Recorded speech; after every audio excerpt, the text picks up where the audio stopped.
Hi, fifth graders. Now moving on to our second example, we're still working on solving equations with parentheses. So now our equations are going to get a little more challenging. I thought number 8 looked like a good equation for us to go through, so we're going to go through that one together. We have 3 times parentheses 1 and 1/2 minus 1/8 end parentheses equals z. So if you're looking at this problem, what you would do first would be 1 and 1/2 minus 1/8. You always solve what's inside those parentheses first. Even though multiplication comes before subtraction on our order of operations, we do what's inside the parentheses first and then go work our way back. So I have the example of our expression in our equation written right up here on our whiteboard. We have 3 times 1 and 1/2 minus 1/8 equals z.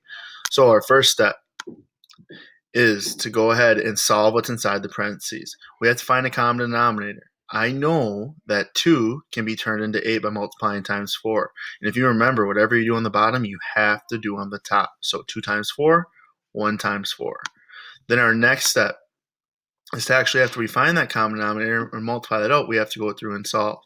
So we're still doing 1 and 4/8 minus 1/8 because that's still inside those parentheses. We cannot move on until we take care of what's inside the parentheses. After that, I did 1 and 4/8 minus 1/8 to equal 1 and 3/8.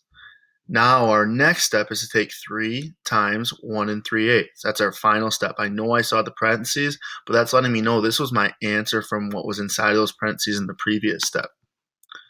So we then can go ahead. I know before I can multiply times 3, I have to make my mixed number into an improper fraction. So I convert 1 and 3/8 to 11/8. I did that by taking 1 times 8 plus 3 on the top. That got me 11, and then my denominator stays the same at 8. Now we can do 3 times 11/8.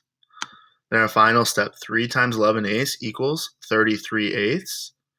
Then 33/8 reduces to 4 and 1/8. So our answer that we would write in the line would be 4 and 1/8 equals z. You will have some problems that are similar to this. I believe the first two on your Google form are multiple choice. The second two are short answer, just meaning you have to solve on your own. So take some time, complete those 4 problems. There's only 4 problems for your homework today. And then when you're done, make sure you put your name on it and submit to your teacher. Please let any one of us know if you have any questions on this. I know it's a little bit new. Have a great day.